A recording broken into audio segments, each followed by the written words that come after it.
Hero Club presents Los Ingobernables de Tokusatsu.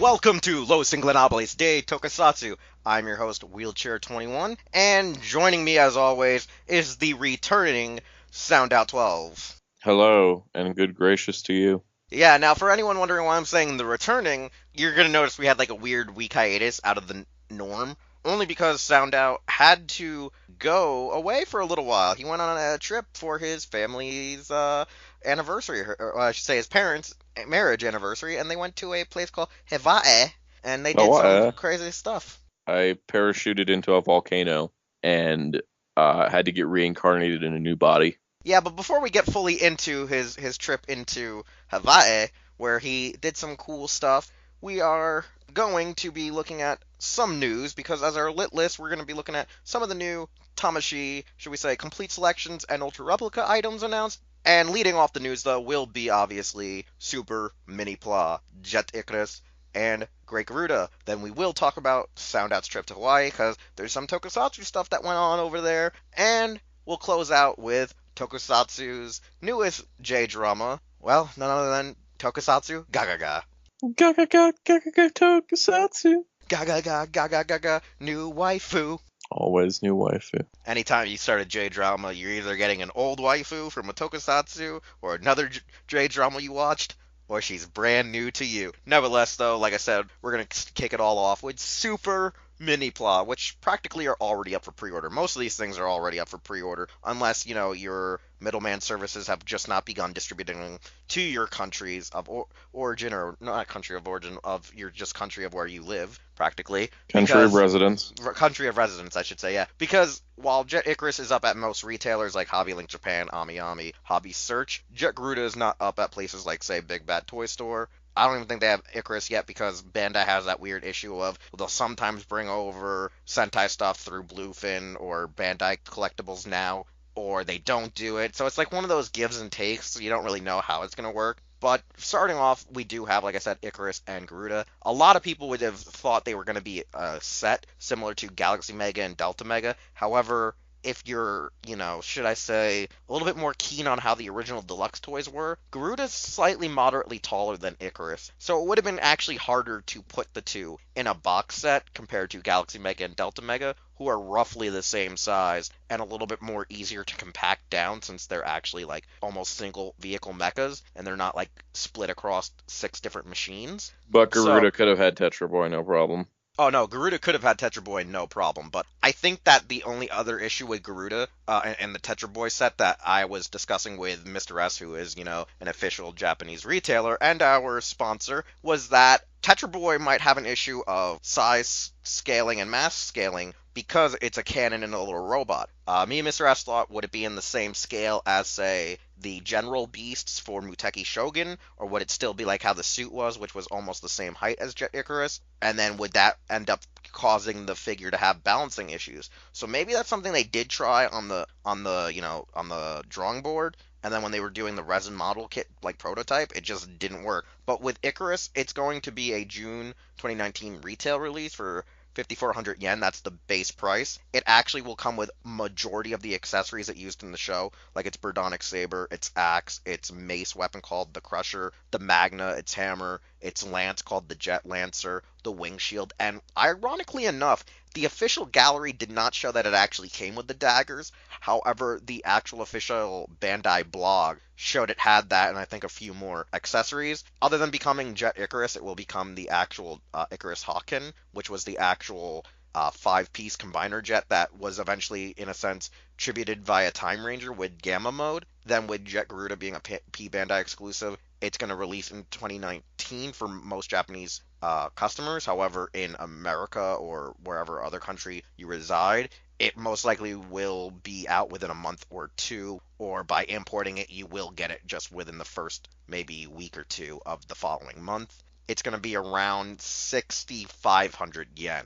And honestly, there are no accessories because it is Jet Garuda, but it still can combine with the Hawken or Icarus to form its other, forms. So that's pretty cool, Yeah. Sana, what's your thoughts on that? I already have Icarus pre-ordered. So that's, I think, sums up my thoughts there. I obviously want it. I did want to get Garuda, but being a P Bandai, and I don't know, I think I'll live without it at this point. Unless I can get a good deal on the aftermarket. I definitely won't be pre-ordering it. I've been taking it a little bit easier on Japanese pre-orders in general and only ordering very specific things, and so I'm gonna just get Icarus and call it good. Yeah, for me, I really want it. It's one of my favorite Sentais. It's up. It's like really up there for me because also it's one of those things of it was one of my first Sentais I was watching. So I want this. I'm just miffed that because without like say Tetra Boy, it doesn't really warrant me wanting to pay like the full 80 with the handling fees. Like when it was 100 for Kakure Daishogun and Tsubasa Maru, it was worth it to just get it at 100, especially due to the fact that importing it from Japan or through whatever distributor was allowing you to buy them that wasn't BBTS, they were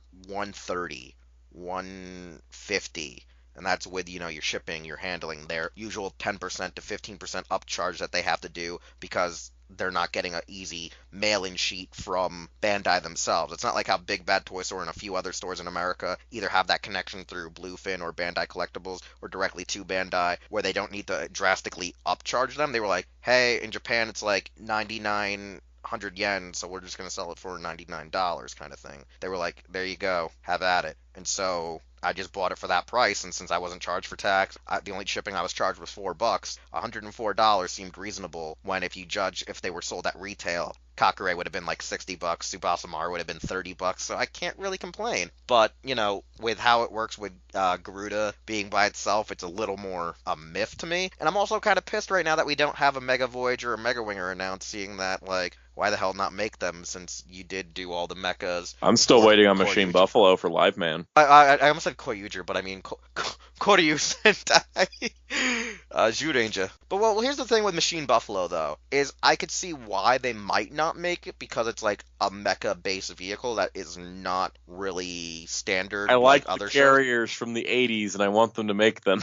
Like, here's the thing. If they were to do Ginga Man and they don't make a Ginga Bitus to go with, like, say, Ginga Phoenix or Ginga Rhinos, that would sound stupid. Machine Buffalo, since I don't think it ever actually impacted the show, like, did it directly ever battle? I don't think it did. It did. It did? I don't recall. It had its moments of like, because it had a couple cannons on it, so it would like fire energy blasts before. And it was like whenever they were already like swarmed with enemies before they were trying to launch the mecha, they would like fire a few, get some cover fire, and then Yeah, that's what I was saying though. It was like, but like with Ginga Bitus, I know he didn't really do much in Ginga Man, but he has a significant role where his sentience allows him to choose which one is better suited rather than in the dub of them just magically calling which one they needed. They're like, oh, we need this, and never explained why they actually needed it, but Ginga Bitus is like, yo, dog, you guys need this one because of the strategy I came up with. It also has a robot mode. Yeah, it also has a robot mode. But, yeah, no, I'm just wondering, like, it'd be really cool? Voyager? What?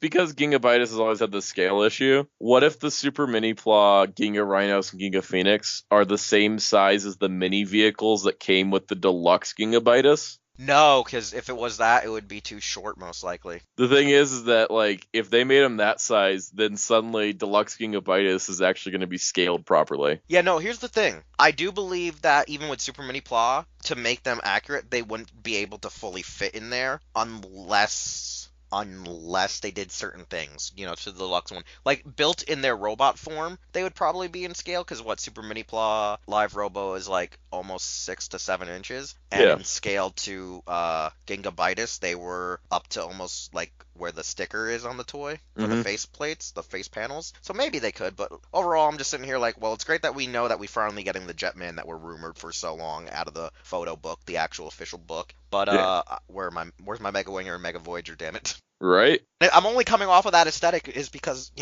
they were like, oh, we're going to make, Zyuranger because we can also sell that and make more money in America. And Kakuranger. Yeah, and Kakuranger. They made all of them, so it's like, come on. I mean, it's one more mecha, but come on, because it's two mechas, and they haven't done a four mecha Sentai yet, but I'm like, you got to get ready. We got Gal Ranger coming. We got all these other shows coming. Where you at? All right, now the next one we're going to talk about now is the Ultra Replica Ginga Spark from Ultraman Ginga, because, I mean, it has Ginga in names. Of course, it's Ginga Spark. Now, interestingly enough, this version is practically, from what I understand, is like almost a complete selection of the deluxe toy. Like, pretty much, it's cast using practically the same mold, but they're now putting extensive like LED lights actually into it, as well as a full-on like a card sheet. And what I mean by a card sheet, like the actual scanner will be able to read countless sounds. Now that doesn't require you to actually go out and buy old microchipped Ultra Spark dolls, but you literally are going to give like a spreadsheet booklet, like 2 pages worth, that you can just scan through and it'll read attacks. It's going to read some quotes from the show. It'll activate, I think, some of the sounds from the show, and it'll have just a plethora of kaiju as well as, like, I guess miscellaneous stuff from the series. And on top of that, it's going to, because it's an ultra replica, it will be painted in premium colors that resonate with what the original show was, so it'll look almost die-cast. It'll come with actually a premium version of the Ultraman Ginga Spark doll, and they'll both have pedestals, so you can just put them out on like a mantelpiece display. And I think that this set is actually a lot better because for anyone who doesn't know, the original Ultraman Ginga Spark was sold in this weird way where the Spark was separate from the Spark doll, and the only time I think it was ever sold as a set was when they actually decided to reissue it about a year later, like right after Ginga S had finished airing. So when they did the second half of the series, or should I say the second season per se, that's when they did like this reissue that actually came with the device and the Spark doll, if I recall. Unlike when they did Ultraman X, you actually had one version without the Spark doll with the divisor, or you had a version with the Spark doll, the divisor as a set, which was like technically supposed to be like a Toys R Us exclusive, but I think some other stores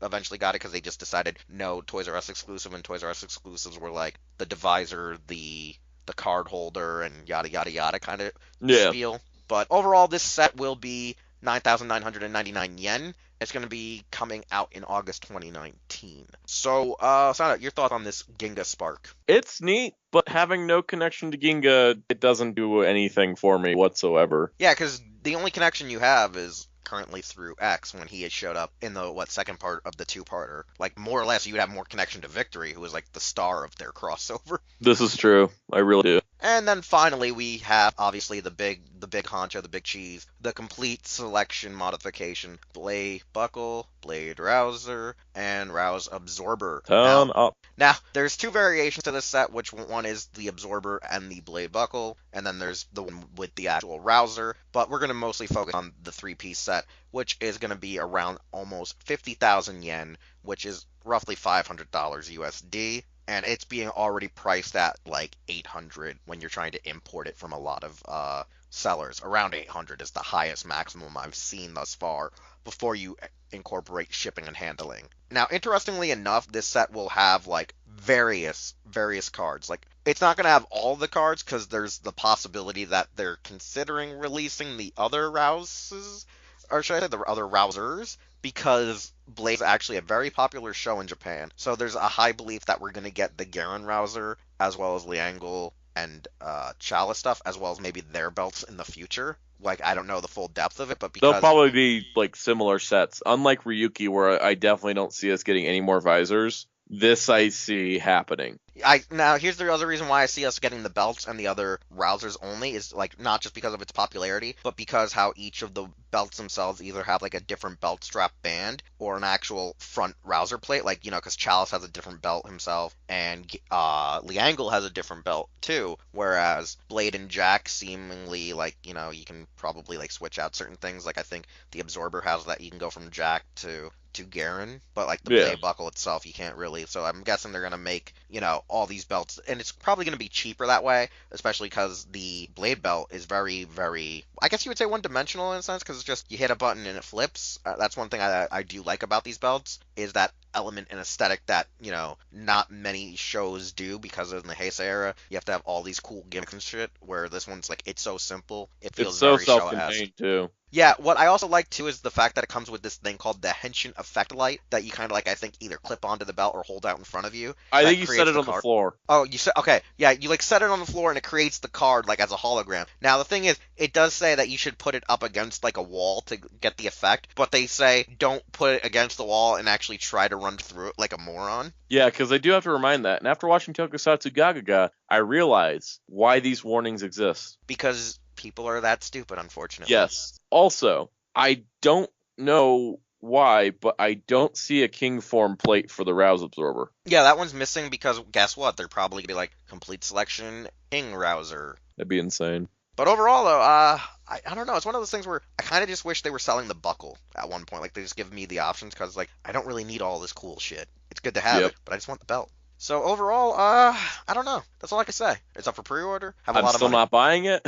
It's weird because, like, I made this argument too, is that like freaking O's was more expensive, but like it was sort of more rewarding in that element because we got something we never got in the idea of the Poseidon belt. However, a lot of people in Japan purposely only bought it for the Poseidon belt, then sold their sets on the secondary market. Because Mr. S was telling me he's been finding a lot of the complete selection O's stuff without the Poseidon things being sold on the secondary market now in Japan. This is true. So like the thing is like Kuga is the only one where it's like, hey dog, we gave you all this stuff and accessories. The only thing that just kind of feels like ass in that set is the Ichijo's phone. I don't see the point in it really. Yeah. That's the only thing that discourages me for buying the belt at like $350. But at the same time, I'm like, had the phone not been in there that we didn't need, it would have been like 300. And I think Bandai has this mentality of it has to be 350 or nothing. It's like, no, it has to Yeah, be. they haven't done a lower price CSM release in a while, and this is getting a little exhausting seeing that like every release is like a $400 to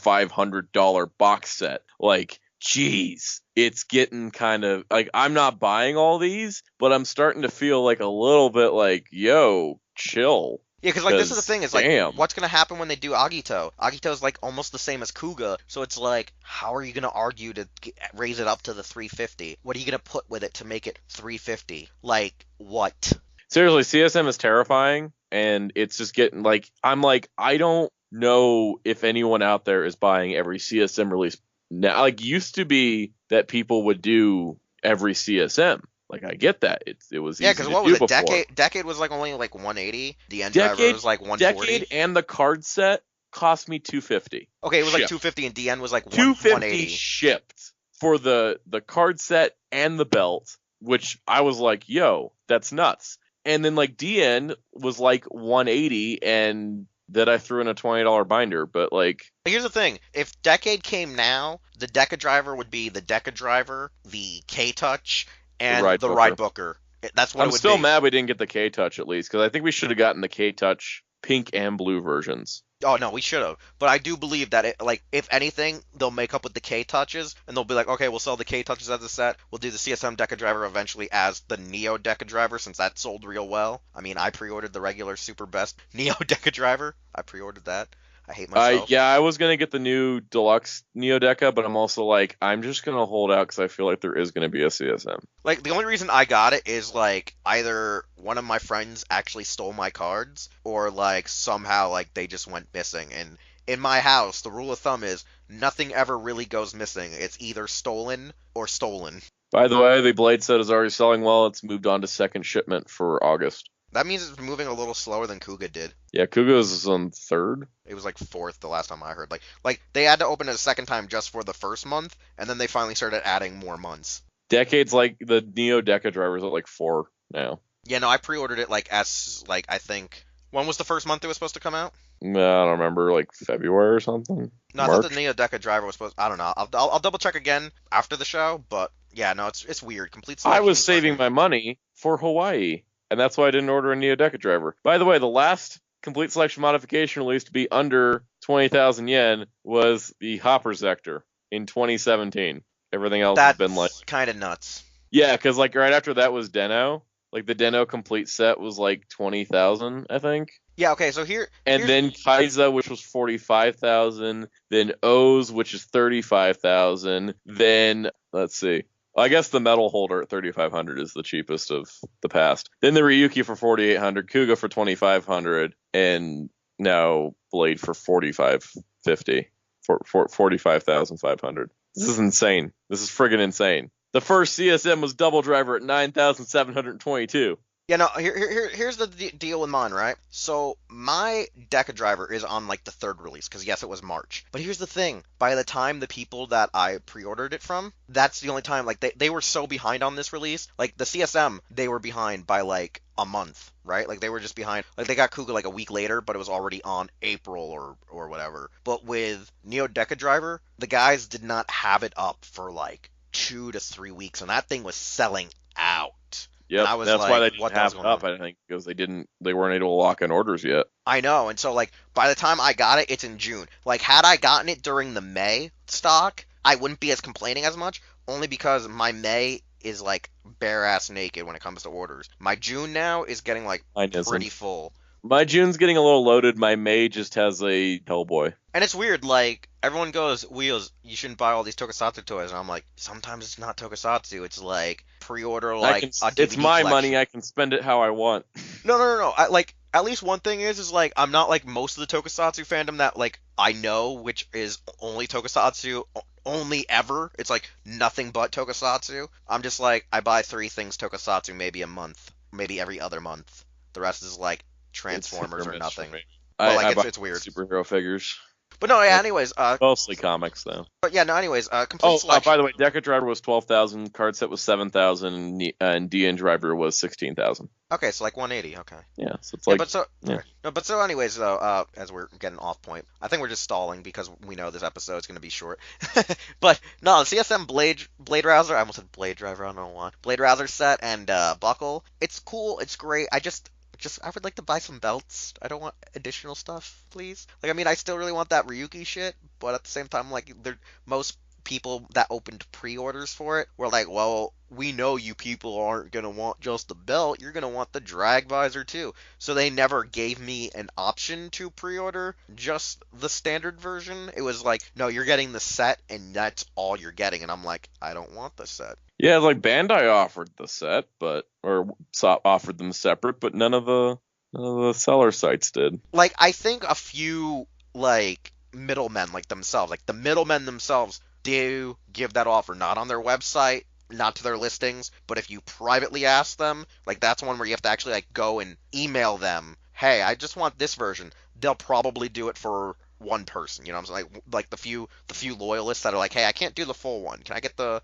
standard edition, not the deluxe CSM set? You know? Yeah, And I do know like they would do it if you're like their average customer. So totally. that's expected. So let's move on to Soundout's magical time in Hawaii and his Tokusatsu experiences.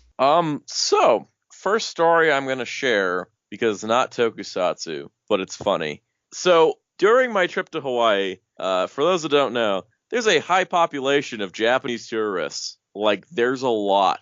I'd say about 1,000 gathered in a park for some event that had an announcer saying things while they played music from different sources, and I didn't know what was happening until I started to hear the opening theme song to Cowboy Bebop, and then I looked over and was like, what is going on in that park behind those fences? So then I ended up going up to the hotel room and looking out the balcony and seeing this massive crowd of Japanese people having a dinner or something in this park, and there was a stage and people were talking and singing, and it was like anime songs. It was insane. And it all packed up and closed up like it was never there. The next day I wouldn't even have told you anything was there because it was just back to being empty. It was strange. I don't know what the event was. I don't know what it was for, but they were playing Cowboy Bebop music. That sounds amazing and magical all at the same time. It really was. But my best experience was visiting the offices of JN Productions and Generation Kikaider, which is one office.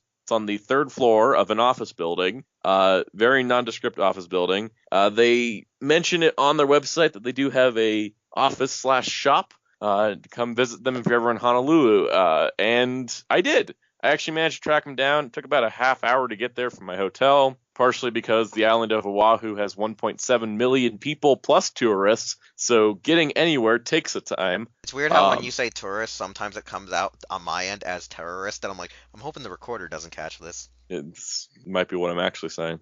Anyways, so I found Generation Kikaider's office, and I go in, and there's two people there, Bob and Karen, who are the owner and lead translator for the company, and their office has like all kinds of tokusatsu merchandise around it. They got, statues of Kamen Rider V3. They've got, the original Toei DVD box sets for the shows that they've released. Currently translating the Boruto manga at JM Productions there. So they're working on that in one of the little smaller office rooms. But they have a nice little shop in front that has a bunch of the merchandise they've made over the years, and a nice little tribute display to Kikaider. They have a bust of him with a Kikaider themed lei, a replica of Jiro's guitar, another replica of Ichiro's helmets, some accolades on the wall of like the proclamation of Generation Kikaider Day, and like some of the other things. There was, DVDs, T-shirts, tattoos, stickers, film slides, and trading cards that you could buy.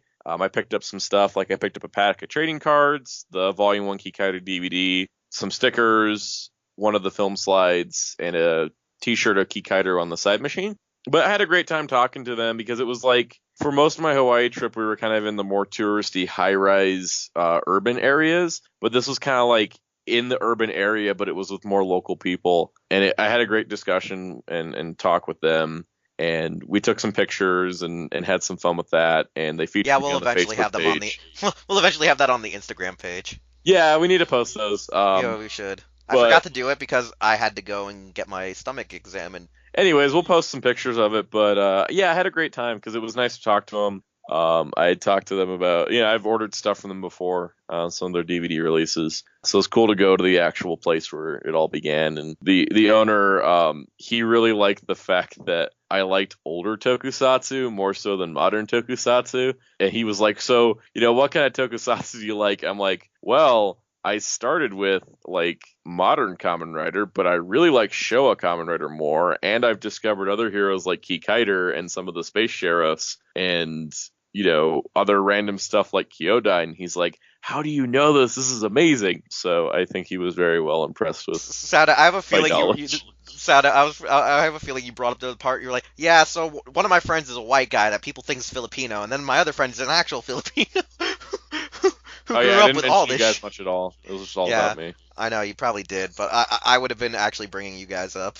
Yeah, no, it was pretty fun though, because it was just like talking about Toku and Because I know, like, if I go yeah. there, I'm going to be, like, talking about, yeah, so my best friend is born in the Philippines, and, like, when he first was talking to me, he was like, yeah, wait, are you one of us? And I'm like, no. He's like, then how do you know much about spaceships and shit like that? Exactly. And you gave them our card, I believe. I believe so. So that means we must contact them for interviews in the future. Yeah, they do events in Hawaii periodically. They just had one in November with Bondaisuke, which was pretty cool. So yeah, it was really neat to kind of like, going to Hawaii, we were going to see like World War II monuments and museums and some of the other stuff, but that was like the one thing I wanted to do. Like that was like my thing, and the adventure to go find the office was pretty fun because like we get to this building and it's just like, well, this is the address, but it's like nondescript office building, and I go find the elevator. Next to the elevator is like a list, and this like on there is like J&M Productions. I'm like, that's them, and then we get up there and they have the Generation Kikaida sign out front. So yeah, it was pretty cool because it was just like it was in this hallway of just office rooms, and they just open the door and then there's just Kikaider stuff everywhere. So My favorite, my thing, Santa, would be like, I'd just be in there and talk to them about Tokusatsu, and then I'd be like, yeah, but I'm really an Ultraman guy. I'm like, does that offend you because you're, a Toei guy? You gonna be like one of the rest of the people on the internet? Knowing them though, if they're into Showa stuff, they're gonna be like, you like good stuff, yeah. he Yeah, I also like likes original good stuff. series Star Trek, which made my mom Oh, happy. well, that yeah. Well, I mean, like they look old enough to watch Star Trek. Well, yeah. Not trying to be disgraceful. I'm like they are pretty old people that run the place, which is why probably we got it in the first place. Because if it was young guys going, we want Kamen Rider, they'd be like, fuck y'all, and then be like, shit, they were Hawaiians. Like what I'm Yeah. saying, like if a young Hawaiian said we like Kamen Rider, they'd be like, nah. But like another one was like, I saw Kaider, they'd be like, oh, okay, this guy's gonna play hardball with us now. Oh yeah, yeah. It was pretty cool, and yeah, like it was kind of fun too seeing all the DVDs they produced, like first like in their on the shelf to buy. And I was like, this is neat because like I want to own all their DVD releases eventually. Like right now I have V3 Kikaider Reboot and Volume 1 of Kikaider. So I still need to get Kikaider Volumes 2 through 9, Inazuman and Kikaider 01. But it was kind of cool to see. I'm like, I'm gonna buy these someday on their web store. Like, I'm just like, I was like eyeing them. I was like, I don't have the money right now to buy all this, but I want to. So it was really awesome. Yeah. Yeah, no, I just wanted to hear the story. I thought there would be a little bit more like you talking with them about old school stuff, because I'm like, knowing them, they might like accidentally have slipped and been like, oh yeah, we're also working to get this writer's show, but probably they're not since they haven't announced any new projects since what Reboot. Since Reboot, yeah, I think with them is that because when I was talking to them, it was like they got the license to the shows that aired in Hawaii originally because J&M Productions was around back then. J&M Productions been around for decades, translating Japanese stuff to English. So they did the subtitle and translations for Kikaider V3, Inazuman, Kikaider 01. I think Battle Fever J as well, but they couldn't get Battle Fever J due to Power Rangers contracting with the Sentai stuff. Like it's like licensing with Sentai. You can't like Why do I license have a Sentai feeling outside of when Shout Factory gets the license, they'll just contact them and be like, hey, J&M, can we just see your old master scripts? We'll pay you like X amount. Yeah, We'll pay you as that would be co-production. nice. Like because they were the original subs for that. But yeah, that's the kind of thing is I think that's they're kind of like their thing is they got the licenses for the shows that aired in Hawaii in that time frame because that's what's like gonna be their more successful stuff. But they do like JM Productions does translating for all of these different other projects. Yeah, So because as you stated, they're working with what is it, Viz for Baruto. yeah, they're translating for Baruto. It was kind of neat because they had all of the Japanese tankobons like sitting there, and then they had like the their like schedule board of like what they're working on and when they need to get it done. So like that's stuff they're working on currently. And Now, while you were there, did they show you like any of the process of what they do when they do it, or nah? no, because I think they were like they weren't working on any like DVD stuff currently. And the person that was working on there was like I think one or two people working on the translations for Boruto or going over them. It definitely seemed like they're a small company because like their office was pretty small, but they're pretty efficient. But it was nice because I think because they're a smaller company and they're not like doing 1,000 projects at once, they got to like take time and talk with us. It wasn't like a quick like hello goodbye thing. We spent like a good half hour there talking No, about no. I was just wondering, like, stuff. while you were there, did they at least show you, like, because they were already working on board, or they like, yeah, so we just sit down, we take a book like this, they just showed you the basic They room, didn't I'm show guessing. like the basics of it, but I kind of like viewed because like there was like one lady that like popped out of the office and she had like a whole like translation, like it was like this like side by side thing on her computer, and then she went back and closed the door and went back to work. Oh, that's cool, that's cool. That's Yeah, cool. so that was pretty cool. Yeah, so I think we had a great time visiting them and talking to them because that was pretty awesome. It was like a little special. It was a special moment, and I got some cool stuff. So All I know is if I ever manage to go to Hawaii, I'm gonna be like, so, aka no I, da da da da da, the B3. Just as a code phrase, like, Delmaka and Gelada when the walls. yeah, No, I'll just be there and be like, so yeah, so is Toei all you do? Because I know like that's because they aired it in Hawaii, but I'm like, I feel like these guys, since they do go back, I'm like, they pretty much eat anything that's Tokusatsu, you know? oh totally, yeah. And Because as we've discussed, the more forward you go, the more narrow-minded you are. But the further back you go, we're like, nah, we watch all Tokusatsu even if it's trash, and then we shit on it for being trash. oh, here's a fun little fact too, because I noticed that I didn't notice this on the V3 or Kikaider reboot DVDs, but the Kikaider 01 DVD does have a little tag that says for sale only within the state of Hawaii, which might explain why we don't see their DVDs on like outside of like obviously mass distribution, but we don't see it on Right Stuff or Amazon or anything like that. I think it's because they have the license to sell it within Hawaii. So selling it in Hawaii and shipping it to the US, because they don't ship internationally, they only ship to the US, I believe. I think that's part of like they sell. It's like, oh yeah, the transaction was sold in this state and then it's shipped somewhere else. But that's why there's not like a they're a small company too, so I'd imagine the distribution network they also don't seem to need it. But that's why you kind of don't see their releases on other places aside from their site is because of that. So Yep. All right. So, I guess that was all you had to say, right? I think so. That pretty much covers the story. If you're ever in Honolulu, look them up. They're on North King Street. So if that helps, or if you live in Honolulu and you're like, I never even knew they were there, and like go check out the website. Generation Kikaida. It's with a Kikaida. It's a DA, not a DER, because it's the original Japanese pronunciation. So Kikaida. They have a Facebook page and a website, and they have an address for their office. So I recommend going. So now we're going to talk about, that new J-drama based off that manga that practically no one even knew existed because there's no date to when it was even started to be published or whatnot. Even when I look it up on Crunchyroll, ANN, and all the other websites, it's like this thing just only popped up because it got a Tokusatsu. J-drama. But, J-drama Tokusatsu, only because it went live action, got an adaptation. Only because it had a TV version. Pretty much. So overall, the best way to explain it is a office lady who, works in an office. I'm so glad they didn't do this as an anime adaptation. Oh yeah, it would have been terrible. It would have been garbage. But yeah, so an office lady who ironically has the name of a badass prolific wrestler in the modern era called Nakamura, is a Tokusatsu fan ever since she was a girl, and she's become a closeted Tokusatsu fan because one, you're made fun of in Japan way worse than you are in America, and on top of that, her mother also did not like the fact she was into these really, really trivial things, especially because she was a girl. And yada yada yada. That's the basis we get from the mindset in our first episode. And most of this episode is her trying to get out of being a closeted Tokusatsu fan by getting a woman that she notices on the train with a, what is it, Tora Liger actual keychain to notice Toraiga. her. Toriga keychain to notice her. So she goes out looking for the red senshi of the group. Shishi Leo. Shishi Leo. Yep. She goes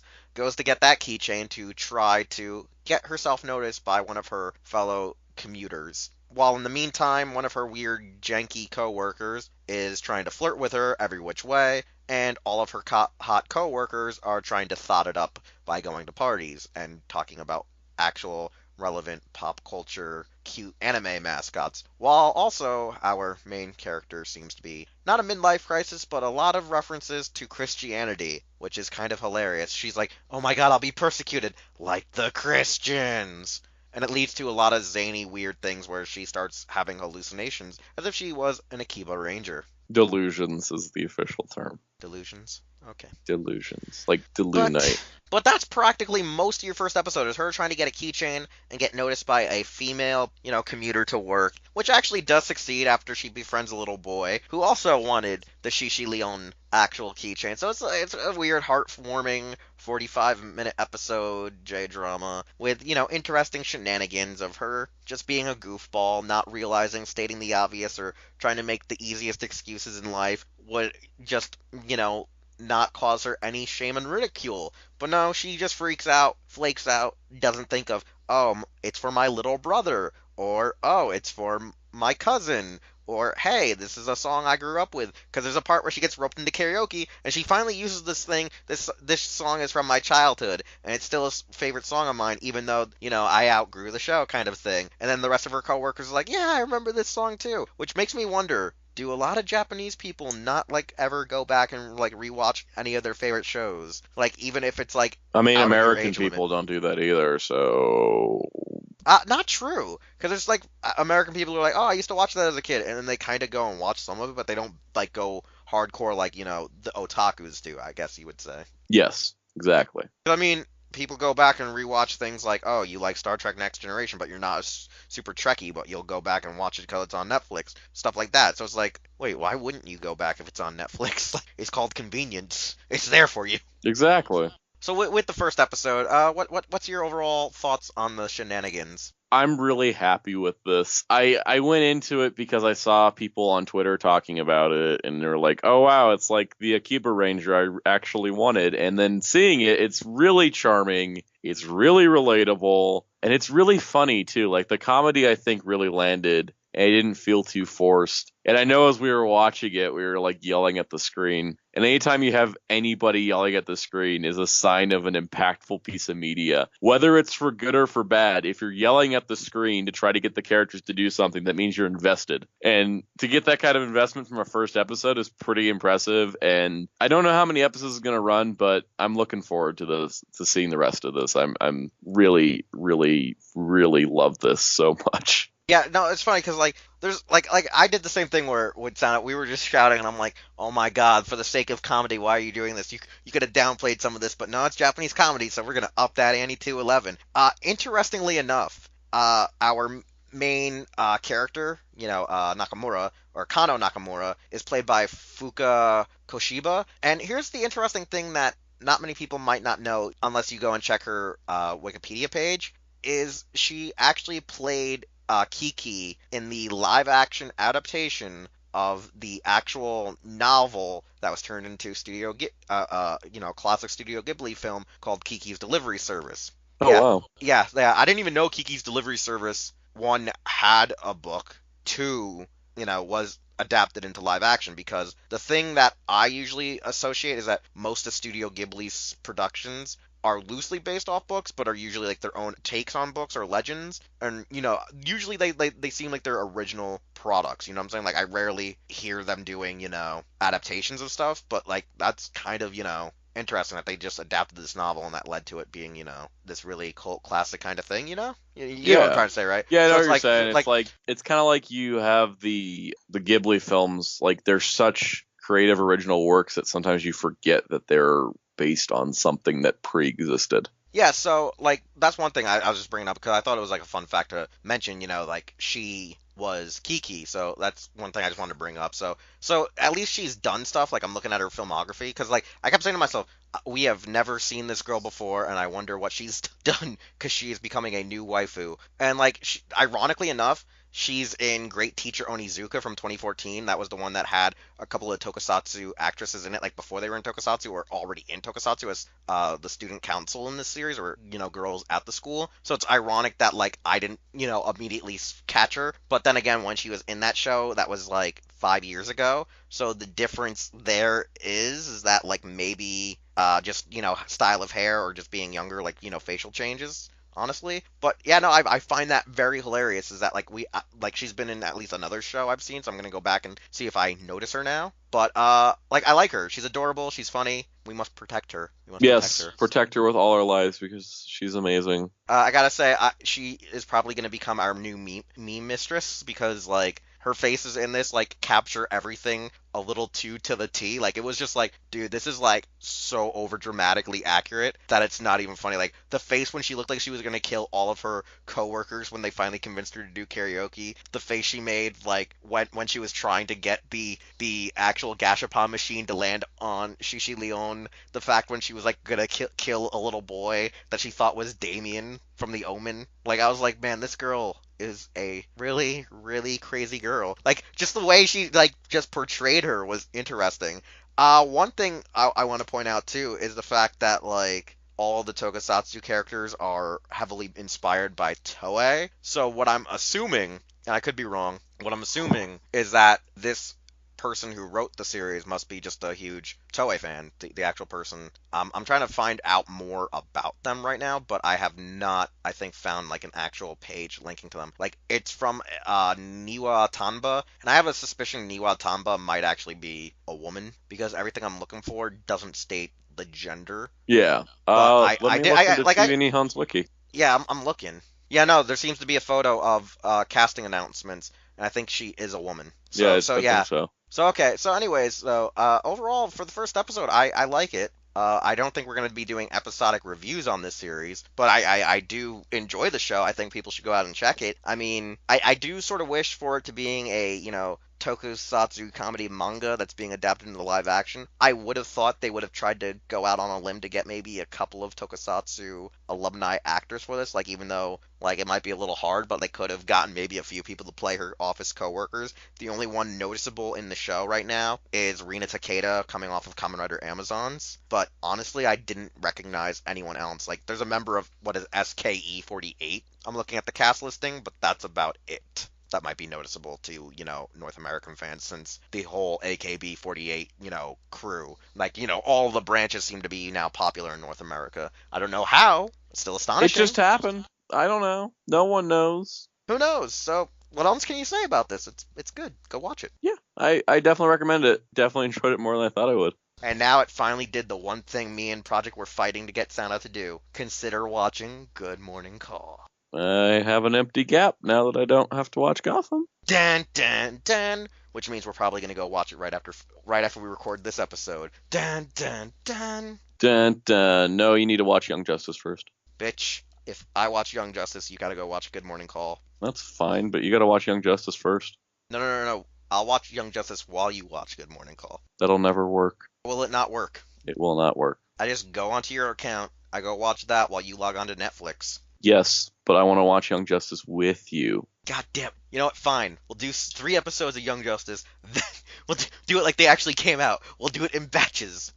Yes. Anyways, yeah, go watch Tokusatsu GaGaGa. Meanwhile, I'm gonna go hunt down all of Kaiju Club since that was something I wanted me and Sound to watch, and then we'll go watch that and talk about it since it's only 4 episodes. And we'll also talk about GARO, the anime, hopefully next episode since Better. we got all thrown off track. Nah. So, anyways, is there anything else we should talk about? Nah. I mean, we could fill the gap with Broly, but then again, I'm pretty sure people don't want spoilers, even I though there's so really many don't want to illegal spoil links. this movie for people because it's so good. I mean, there's so many illegal links by now. I'm pretty sure people have just watched it. People have also gone ahead and bought tickets because, oh my god, it's making money like nobody's business. I know, and it's great. All I can say without spoiling the film, Toriyama really just gives a middle finger to everything Toei did for the non-canon movies. He was like, nope, not doing that, not doing that. Oh, I did design this, but yeah, nah, I'm gonna do it this way now. And it was so magical. Also, one of the best things I will talk about in this episode is I was the one token white guy. And when I mean token white guy, I mean like there were other white families in the theater, but this is the weird thing. Anyone that was like a minority, like whether they were black, Asian, Hispanic, like Latin American, Latino, they all knew Daichi Mura's song either in English and Japanese when the credits rolled. And so like me and all, like I said, everyone that was non-white were singing that song as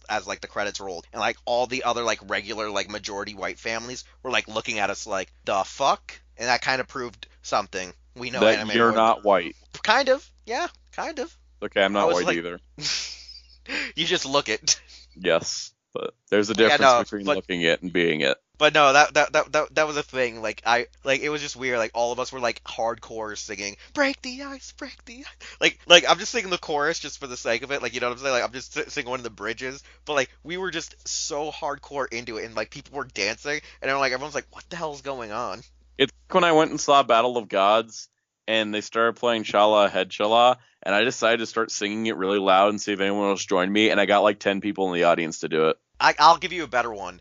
When Head Chala played, everyone was like, "Where's I Can't Get No Satisfaction? This is Super, not Right? Z. Where the is it?" And the other thing I was saying when I came out of the theater talking with people was there's an opening montage where we have the episode. Okay, this is another spoiler, but everyone knew this. They adapted the Dragon Ball Zero manga minus into the prologue of your film to kind of explain the events, and they added stuff to it to incorporate Broly. Now, in the minus chapter, they to cut into our modern day story, they do like this cool like manga-esque rolling over top of itself, like transition from Dragon Ball to Dragon Ball Super. And that would have been the perfect time to them to play all the openings, especially since Bulma is a heavily focused character during the middle of the film, since they try to treat it like a pseudo Dragon Ball episode. Now, while this is the first time I think Madame Noir's Seiyu is the voice of Bulma, I felt like it was sort of like a slight send-off still to Tetsu, who did recently die. So like while Bulma is like kind of a major character in this film, like I thought that like they could have actually played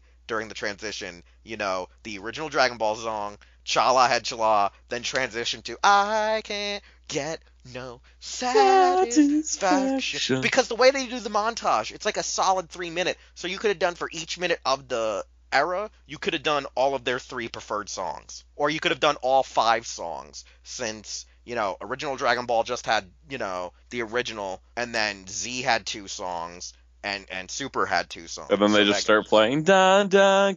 Oh Jesus Christ, no, no, no, we're not doing this. Anyways, yeah, that's all we can say because like we don't want to really spoil it, even though there's so many illegal links out there that I'm pretty sure Please people have go already see the looked up. movie if it's playing in a theater near you, because supporting anime films that are successful is how we No, get I more think anime the time films. ran out. The time ran out. No, they extended it. Oh great, they extended it Check your again. local listings.